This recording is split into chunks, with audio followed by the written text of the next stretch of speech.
La la la la la.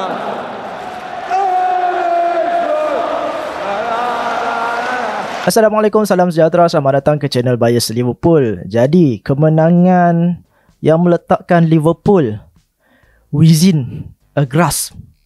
Sikit lagi ni. Hampir saja ni. Ni kiranya kalau kau sikit lagi, boleh dapat dah.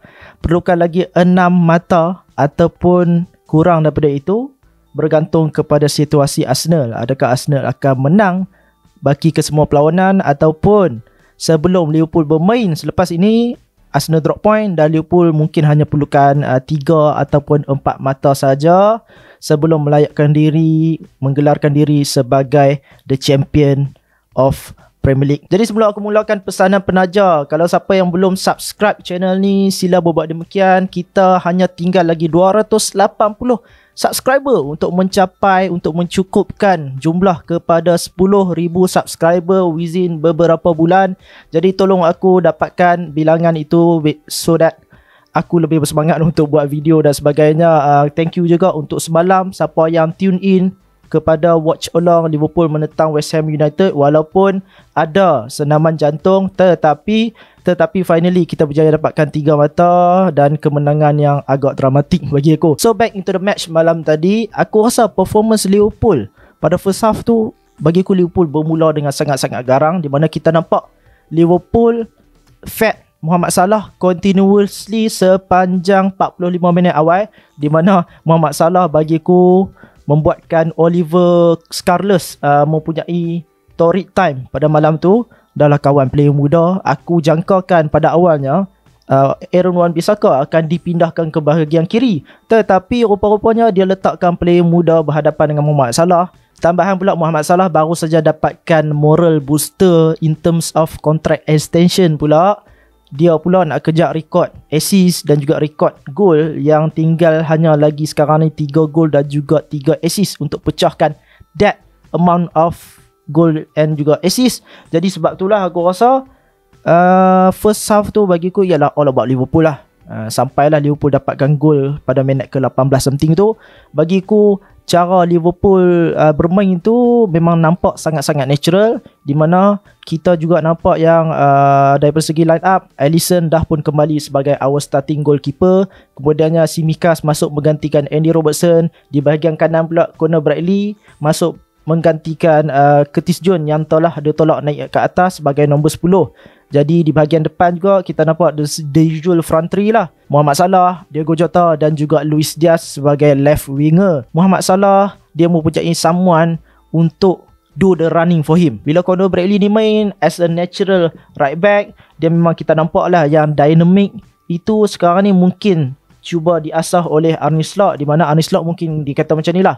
Dia kata yang season depan Trent Alexander-Arnold bakal tak ada. Jadi kalau aku betul-betul nak percayakan Conor Bradley sebagai our new starting right back, jadi mula daripada sekarang ni berbaki lagi berapa game lagi, itulah masa yang sesuai. Tambahan pula bagiku Liga sekarang ni boleh dikatakan dah done and dusted lah. Jadi sebab itulah dinamik baru di antara Mohamed Salah dan Conor Bradley cuba dicipta oleh Arne Slot dalam beberapa baki perlawanan ni. So yang kita tengok kalau contohnya belah kiri kita nampak Luis Diaz kebiasaannya akan bermain dengan Andy Robertson. Andy Robertson kebiasaannya akan menggunakan the usual overlapping run.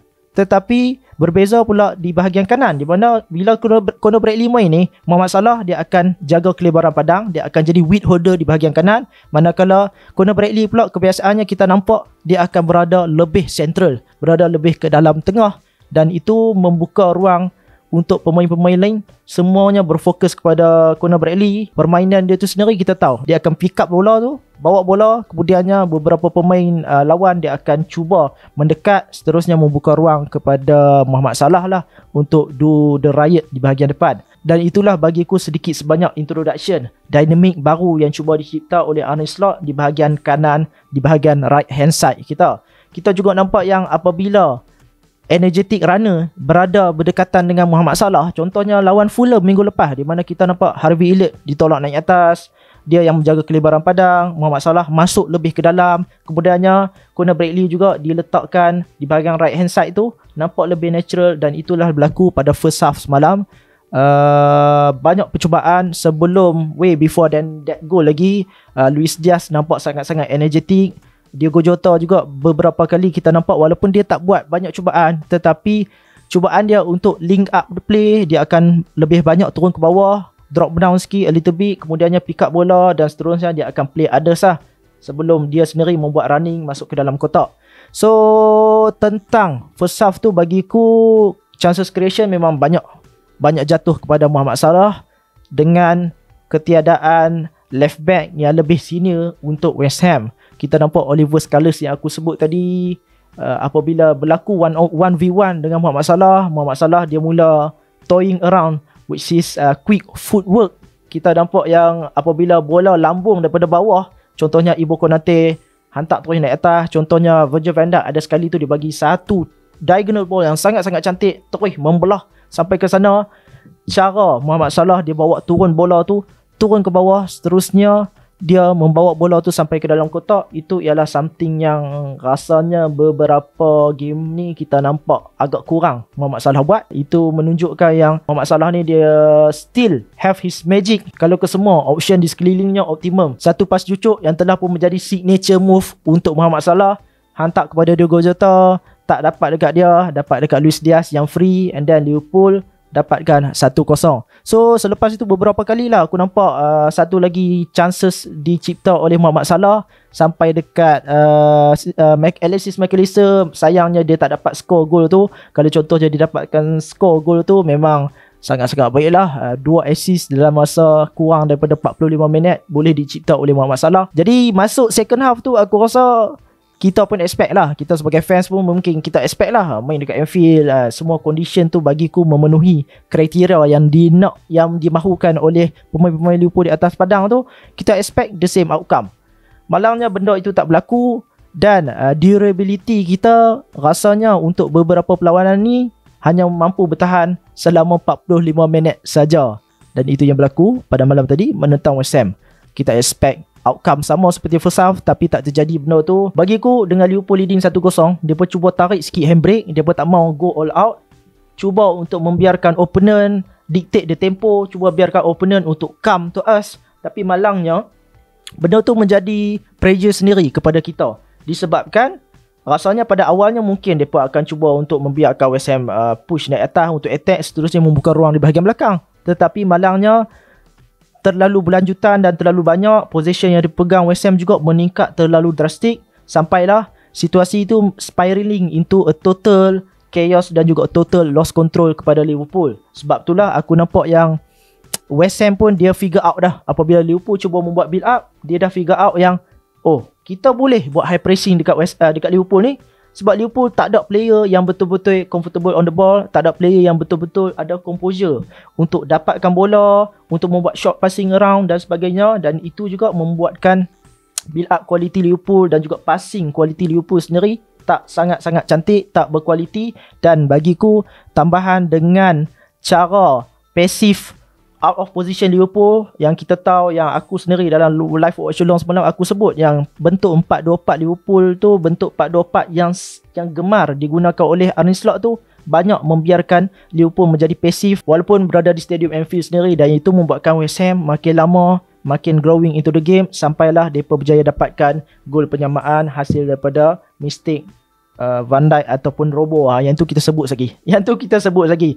Jadi bentuk dominance, peningkatan dominance oleh West Ham ni memang kita nampak secara drastik lah, bukan setakat daripada segi position saja, tetapi daripada segi bentuk passes per defensive action. Satu statistik yang mengukur intensity satu-satu tim ni, di mana peningkatan daripada first half 10.39 PPDA dibuat oleh West Ham, tetapi second half tu dengan peningkatan intensity, peningkatan high pressing daripada West Ham tu menurun kepada 3.59. Jadi Liverpool tak ada profil dan juga passing range untuk melepaskan diri daripada tekanan tinggi West Ham itu sendiri. Ada satu reason lagi yang mungkin orang cakap faktor keletihan apa semua tu kan. Satu lagi kemungkinan juga disebabkan sekarang ni end of season, di mana kita tahu kalau end of season ni ke semua player ni kemungkinan dia dah fikir dah apa benda yang dia nak buat masa dekat break nanti kan. Ada lagi baki sekarang ni 6 perlawanan saja. Kemungkinan apa yang dirasai oleh Liverpool season lepas selepas daripada Atlanta, selepas daripada kekalahan dengan Atlanta, di mana kita juga terlepas peluang dalam FA Cup, terlepas peluang dalam Europa League, terlepas tempat untuk top 2 ataupun top 1 di dalam Premier League. Jadi Liverpool pun dah tahu dah, player-player pun dah tahu dah yang nothing to play for. Dan sekarang ni pun kemungkinan benda tu terjadi sendirilah. Aku tak tahu complacency itu terjadi ataupun tak, ataupun itu adalah satu faktor ataupun tak, tetapi aku sebut je lah kan, in case kemungkinan benda tu sendiri berlaku lah. Sebabnya dia dah jadi macam a little bit of coincidence pula. Season lepas macam tu, season sebelum tu pun aku rasa hujung-hujung season memang nampak menurun lah. Jadi season ni pun berlaku benda yang sama lah. Sekitar bulan 4 ataupun bulan 5, dengan mileage kaki Liverpool sendiri, kemungkinan dah pun mencecah lebih daripada 40 match, 50 match macam tu. Sebab itulah aku rasa mungkin itu menjadi salah satu faktor lah. Ataupun simply as kesemua faktor yang aku sebut tadi, kesemuanya menyumbang ke arah itu. Sebab itulah Liverpool tak mampu untuk bermain lebih daripada 45 minit, lebih daripada 60 minit, lebih kurang macam itulah. So berbalik kepada gol penyamaan tadi, salah Robertson ataupun salah Van Dijk, itu ialah persoalannya. Bagiku, aku lebih incline ke arah menyalahkan Robertson. Sebabnya dalam keadaan bola tu datang daripada arah Kwanzaa, jadinya Kwanzaa sebelah dia ialah Van Dijk. Van Dijk yang akan dapat dulu bola tu sampai ke arah Van Dijk. Depa kata yang Robertson shouted. Robertson mungkin dia menjerit suruh lepaskan bola tu, tetapi dalam keadaan, bagiku sebagai seorang centre back, bila bola masuk ke dalam area hang memang within his right. Van Dijk ni dia ada hak untuk clear bola tu. Itu yang berlaku. Bola tu sampai dekat kaki Van Dijk. Van Dijk cuba clear, malangnya Robertson ada dekat situ. Robertson charging daripada bahagian belakang dengan dalam keadaan full speed. Clearance Van Dijk itu sendiri terkena dia dan masuk ke dalam gol Liverpool pada minit 86 macam tu.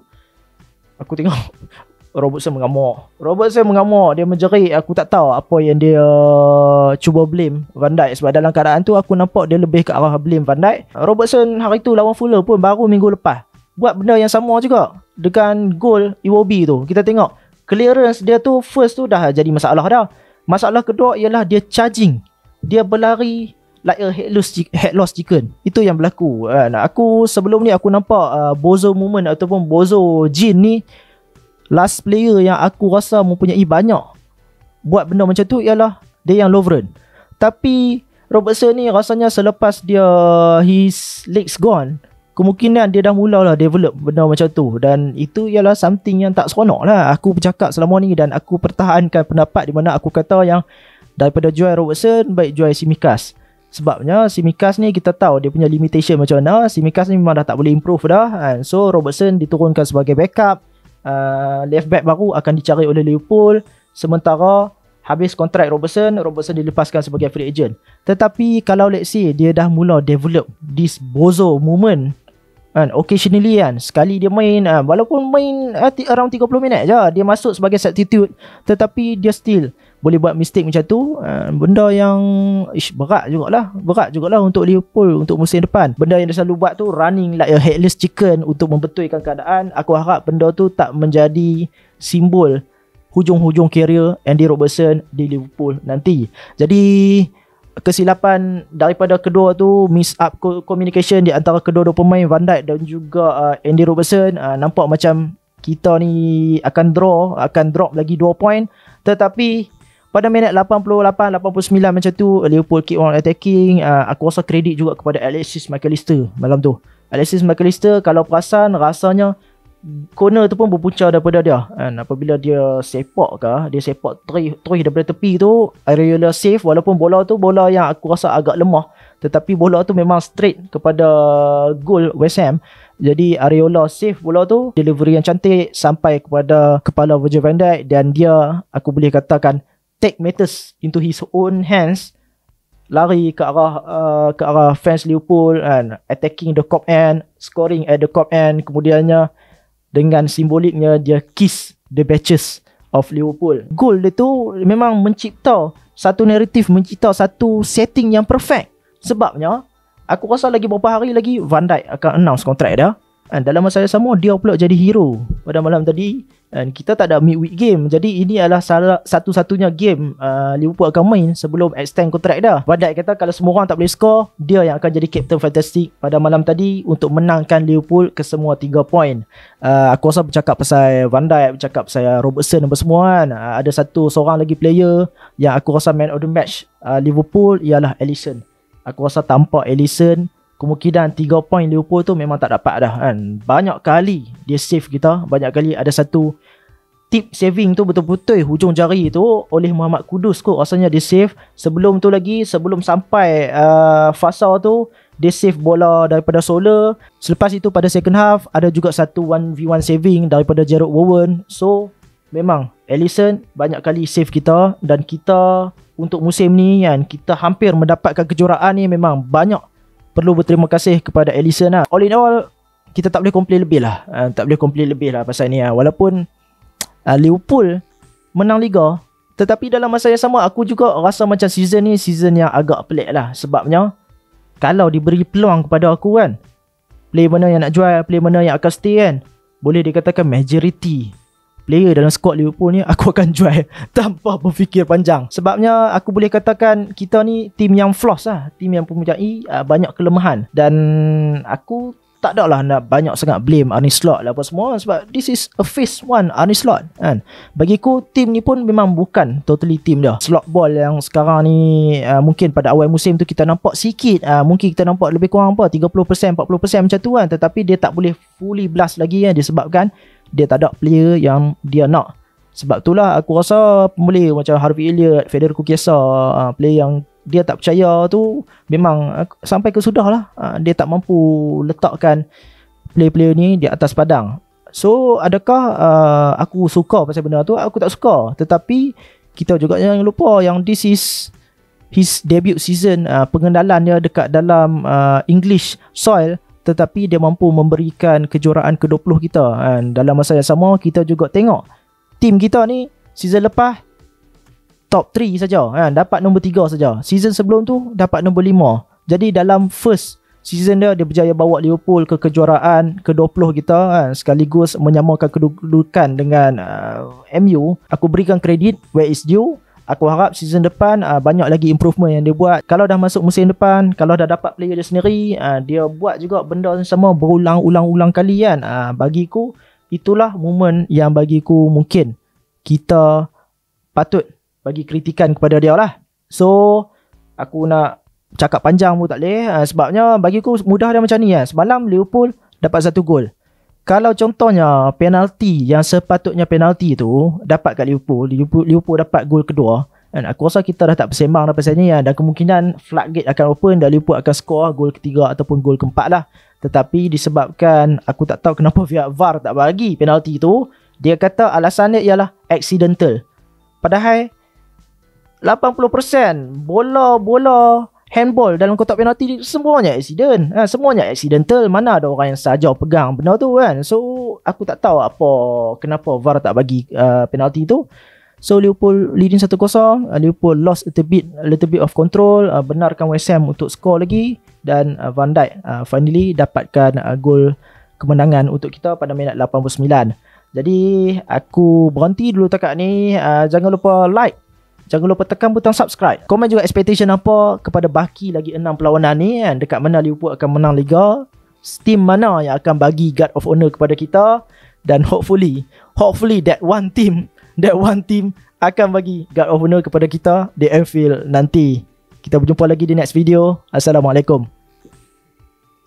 Oi, jangan sebelah. Nombor 14 ke tu?